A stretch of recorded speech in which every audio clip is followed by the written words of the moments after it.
एक बहुत ही गरीब किसान था। उसकी पत्नी का नाम मीना और उसकी छोटी बेटी का नाम मुन्नी था। रामू बहुत ही मेहनती था, लेकिन उसे उसकी मेहनत का फल नहीं मिल पाता था। वह और उसकी पत्नी दोनों सारा दिन खेत में लगे रहते थे। माँ, अब मुझे बहुत तेज भूख लग रही है।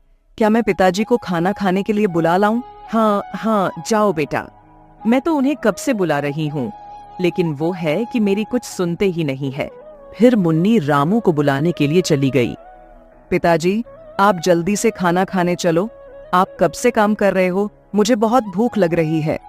फिर रामू अपने बेटी मुन्नी के साथ अपनी पत्नी के पास चला गया और उसकी पत्नी ने सबके लिए खाना परोसा और वह सब खाना खाने लगे। ऊपर वाले से इस बार यही दुआ है कि ठीक से बारिश हो, वरना बहुत दिक्कत हो जाएगी।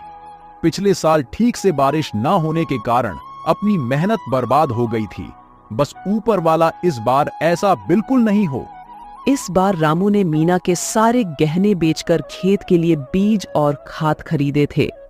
रामू बहुत ही मेहनत से अपने खेत में अपने बीज बो रहा था। उसे उम्मीद थी कि इस बार उसकी फसल बहुत अच्छी होगी। कुछ महीनों बाद उसके खेत में फसल उग जाती है, लेकिन पकने से पहले ही बारिश न होने की वजह से उसकी फसल सूख जाती है। यह देखकर रामू बहुत दुखी होता है और अपने घर चला जाता है। आप उदास मत हो, आप एक बार फिर से कोशिश करो। क्या पता इस बार बारिश हो जाए और अपनी फसल अच्छी हो जाए। इस बार तो तुम्हारे गहने बेचकर बीज और खाद ले आया था, लेकिन अब मैं कहां से लेकर आऊं? पैसे बीज और खाद खरीदने के लिए तुम ही बताओ। आप अपने गांव के सेठ किशोरी लाल से कुछ पैसे उधार ले लो। अब अपने पास केवल एक ही चारा है, क्योंकि हम ऐसे हाथ पे हाथ धरे तो बैठ नहीं सकते। मेरा उसके पास जाने का बिल्कुल भी मन नहीं है। वो बहुत ही बदमाश आदमी है। एक बार जो उससे पैसे ले लिए तो उसका ब्याज कभी खत्म ही नहीं हो पाएगा। पता नहीं वह किस हिसाब से हिसाब चलाता है। देख लीजिए, हमारे पास इसके अलावा कोई और उपाय भी तो नहीं है। फिर थोड़ी ही देर में रात हो जाती है, लेकिन रामू को नींद नहीं आ रही थी, क्योंकि उसे समझ नहीं आ रहा था कि वह पैसों का इंतजाम कैसे करे। सेठ किशोरी लाल से पैसे तो तुरंत मिल जाएंगे, लेकिन गांव के कई लोग उसके जाल में फंस चुके हैं, और जो भी उसके जाल में फंसा है उसने अपनी पूरी जमीन तक गवा दी है। मुझे समझ नहीं आ रहा कि मैं क्या करूं, कहां से लेकर आऊं पैसे। अगर पैसों का जुगाड़ नहीं हुआ तो खेती कैसे करूंगा? रामू को इस तरह सोचते सोचते ही सुबह हो जाती है। रामू बेचारे ने ना जाते हुए भी सेठ किशोरी लाल के यहाँ पैसे लेने के लिए चला जाता है। अरे आओ आओ रामू भाई, बताओ कैसे आना हुआ? सेठ जी, मुझे वो कुछ पैसों की जरूरत थी, नए बीज और खाद लाने के लिए। अरे तो इसमें इतना डरने वाली कौन सी बात है? हम तो बैठे ही पैसे देने के लिए हैं। हम तो जरूरतमंद लोगों की सेवा ही करते हैं। पता है रामू, ये जीना भी क्या जीना है। अगर आप किसी की मदद न करो तो मैं तो ऊपर वाले का शुक्रिया अदा करता हूँ। मुझ जैसे इंसान को ऊपर वाले ने तुम लोगों की सेवा करने के लिए चुना है। रामू को किशोरी लाल की बातें सुनकर बहुत गुस्सा आ रहा था, लेकिन वो इस समय चुपचाप खड़ा होकर उसकी बातें सुन रहा था, क्योंकि उसे पता था कि अभी उसकी मदद वही कर सकता है। अरे रामू, क्या सोच रहे हो? बताओ, तुम्हें कितने पैसे चाहिए? मैं तुम्हें अभी देता हूँ। मालिक, अब भी मुझे 10,000 की जरूरत है। अरे तुम 10,000 लो या 20,000 लो या 1 लाख लो, लेकिन तुम्हें पता है ना, ब्याज तो पूरे 30% से कम नहीं लगेगा। रामू मजबूर था, इसलिए उसने सेठ से पैसे लिए और वहाँ से चला गया। ये चालाक आदमी 25% ब्याज ले रहा है और ऊपर से बोल रहा है कि समाज सेवा कर रहा हूँ। लेकिन दुख तो इसी बात का है कि ऊपर वाला भी ऐसे लोगों की ही मदद करते हैं। हम जैसे लोग तो इधर उधर धक्के ही खाते हैं। फिर रामू बीज और खाद लेकर अपने घर चला जाता है और अगले दिन सुबह होने पर रामू अपने खेत में बीज बो देता है और थोड़ी बारिश भी हो जाती है, जिससे रामू की फसल बहुत अच्छी तैयार हो जाती है। देख रही हो मीना, इस बार अपने खेत में कितनी अच्छी फसल हुई है, और इतनी अच्छी फसल होना ही एक किसान की जीत होती है, और यह सब कुछ तुम्हारी वजह से ही हो पाया है। अगर तुम मुझे हौसला नहीं देती तो आज अपने खेत में इतनी अच्छी फसल नहीं हो पाती। और तुमने भी अपने खेत में बहुत मेहनत की है। अब अपने जल्दी ही अच्छे दिन आने वाले हैं। अच्छे दिन? जी, ये तो बस ऊपर वाले की ही कृपा है कि इस बार अपनी फसल बहुत अच्छी हुई है। अब आप जल्दी से सेठ किशोरी लाल का कर्ज भी चुका देना। यह सब बातें करके दोनों अपने घर चले जाते हैं। फिर उसी दिन रात को बारिश शुरू हो जाती है। पूरी रात बहुत तेज बारिश होती है। सुबह होने पर भी बारिश रुकने का नाम नहीं ले रही थी। मीना ना जाने बारिश कब रुकेगी। पहले तो बारिश हो नहीं रही थी और अब हो रही है तो इतनी हो रही है कि कल रात से रुकने का नाम तक नहीं ले रही है। क्या पता मेरी फसल कैसी होगी। आप बिल्कुल भी चिंता मत कीजिए, देखना जल्दी ही बारिश रुक जाएगी। फिर आप जाकर अपने खेत की फसल को दिखाना। मीना ये बोलकर रामू को दिलासा देने की कोशिश करती है, लेकिन उसे भी पता है कि अब तक उसकी फसल खराब हो चुकी होगी। फिर ऐसे ही 5 दिन तक बारिश रुकने का नाम नहीं लेती। 5 दिन बाद जब बारिश रुकती है तो रामू सुबह जल्दी ही अपने खेतों की ओर अपनी फसल को देखने के लिए निकल जाता है। रामू वहां जाकर अपनी फसल को बर्बाद देखकर रोने लगता है। ऊपर वाले, आप ये कैसा न्याय कर रहे हो? पहले तो एक बूंद बारिश नहीं हो रही थी और अब हुई तो 5-6 दिन बाद रुकी, जिससे हमारी सारी फसल खराब हो गई। अब मैं अपना कर्जा कैसे चुकाऊंगा? अगर सेठ किशोरी लाल को समय से पैसे नहीं दिया तो वह मेरा खेत भी हड़प लेगा। रामू वहां से रोता हुआ अपने घर आ रहा था कि तभी रास्ते में उसका एक्सीडेंट हो जाता है तो उसे गांव के अस्पताल में ले जाया जाता है। सुनिए जी, आप बिल्कुल भी चिंता मत कीजिए, मैं हूं ना, मैं सब संभाल लूंगी। आप सिर्फ अपना ख्याल रखिए। आपका साथ होना भी मेरे लिए बहुत है, आप बस मेरा साथ मत छोड़ना। मीना सेठ किशोरी लाल के यहाँ जाकर उससे पैसों की भीख मांगती है। मीना, यह तो मैं भी जानता हूं कि बारिश अपने हाथ की चीज नहीं है जिससे हम रोक सके, और इस बारिश से अपने पूरे गांव की फसल खराब हो चुकी है। लेकिन मैंने तो तुम्हें ब्याज पर पैसे दिए थे, और उधारी तो ब्याज खाने के लिए ही दी जाती है। ना सेठ जी, मैं आपके पैसे चुका दूंगी, लेकिन अब भी आप ही हो जो मेरी मदद कर सकते हो। आपके अलावा मेरी कोई मदद नहीं कर सकता।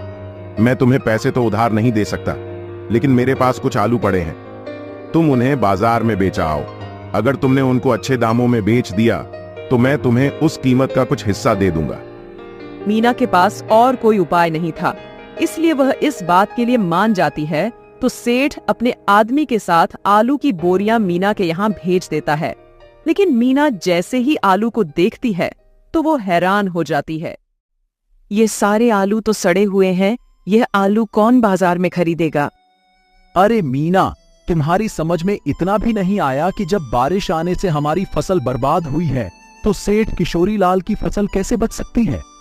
सेठ बहुत चालू आदमी है, उसके सारे आलू खराब हो चुके थे, इसलिए उसने ये सारे आलू तुम्हें दे दिए ताकि वह हमारे ऊपर और कर्जा चढ़ा सके। मीना और रामू यह सब बातें कर ही रहे थे कि तभी वहां मुन्नी आ जाती है और इतने सारे आलू को देखकर कहती है, माँ, आप घर में इतने सारे आलू क्यों लेकर आए हो? क्या इतने सारे आलू से आलू के पराठे बनाने हैं क्या? मुन्नी की ये बातें सुनकर मीना बहुत खुश हो जाती है। वाह मुन्नी, तुमने तो मेरी मुसीबत का हल मुझे दे दिया।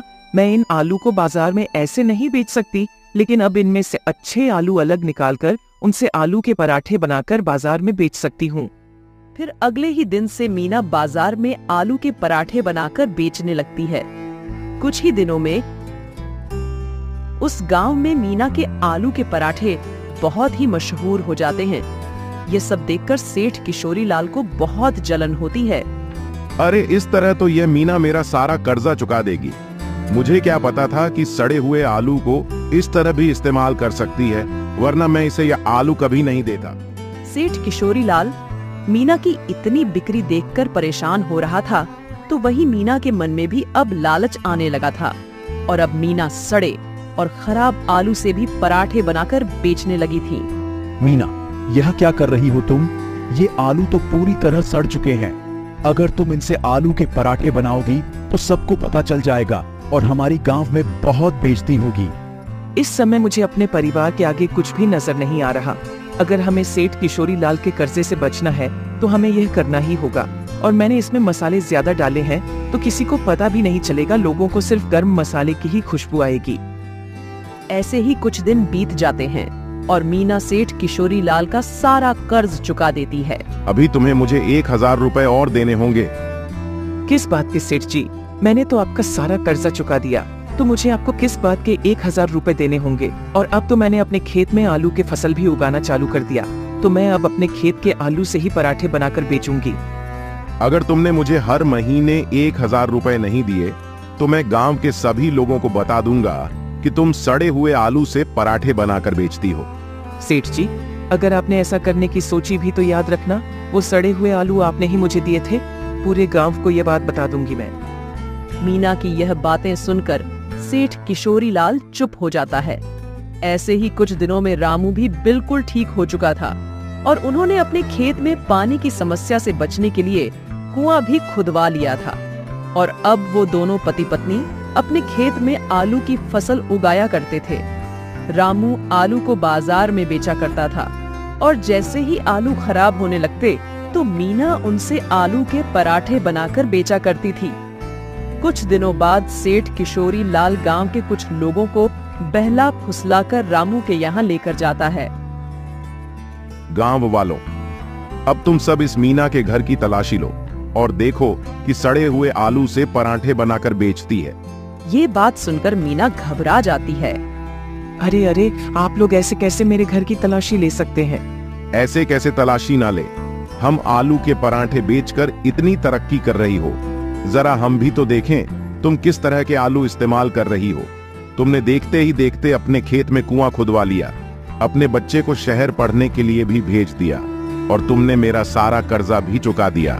फिर गांव का एक आदमी मीना के घर की तलाशी लेता है तो उसे अच्छे आलू ही मिलते हैं। अरे सेठ जी, आप बेकार में ही गांव की औरत को परेशान कर रहे हो। मीना बेचारी तो कितने ताजा और साफ आलू ही इस्तेमाल कर रही है आलू के पराठे बनाने में। सेठ जी, आप तो फालतू ही बेचारी को बदनाम कर रहे हो। गांव के आदमी को अपना पक्ष लेते देख मीना कहती है, गांव वालों, आप सबको तो पता ही है यह सेठ किशोरी लाल कैसा है। ये चाहता था कि मैं इसका कर्जा ना चुका पाऊं और ये मेरी जमीन हड़पना चाहता था, लेकिन मैंने ऐसा नहीं होने दिया। मैंने इसका सारा कर्ज चुका दिया, इसलिए यह ऐसा कर रहा है। अरे, हम गरीबों को परेशान करना ही तो इन अमीर लोगों का शौक है। चलो भाई लोगों, ये सेठ किशोरी लाल तो हमारा समय खराब कर रहा है। ये कहकर सभी लोग वहाँ से चले जाते हैं। अरे, तुम तो सच में खराब आलू से ही आलू के पराठे बनाती थी ना? तो फिर हमारे घर में ताजा आलू कहां से आए? मुझे पता था सेठ किशोरी लाल कुछ ना कुछ जरूर ऐसा करेगा, इसलिए मैंने पहले ही सड़े हुए आलू छिपा दिए थे। देखो, अब हमारी बेटी शहर में पढ़ रही है और सेठ किशोरी लाल का कर्जा भी हमने चुका दिया है और अब हम दोनों अच्छे से कमा भी रहे हैं और हमने अपने खेत में पानी की समस्या से बचने के लिए कुआं भी खुदवा लिया है। इसलिए अब तुम्हें लालच नहीं करना चाहिए।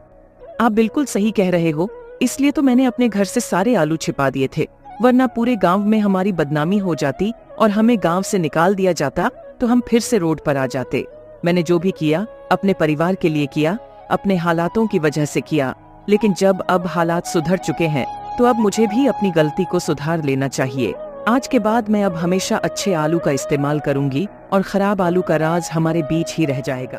उस दिन के बाद से ही मीना खराब आलू से पराठे बनाना बंद कर देती है। तो दोस्तों, हमें इस कहानी से यह देखने को मिला कि एक किसान का जीवन हमेशा मुसीबत से भरा हुआ रहता है और हमें इस कहानी से यही सीख मिलती है कि हमें लालच नहीं करना चाहिए।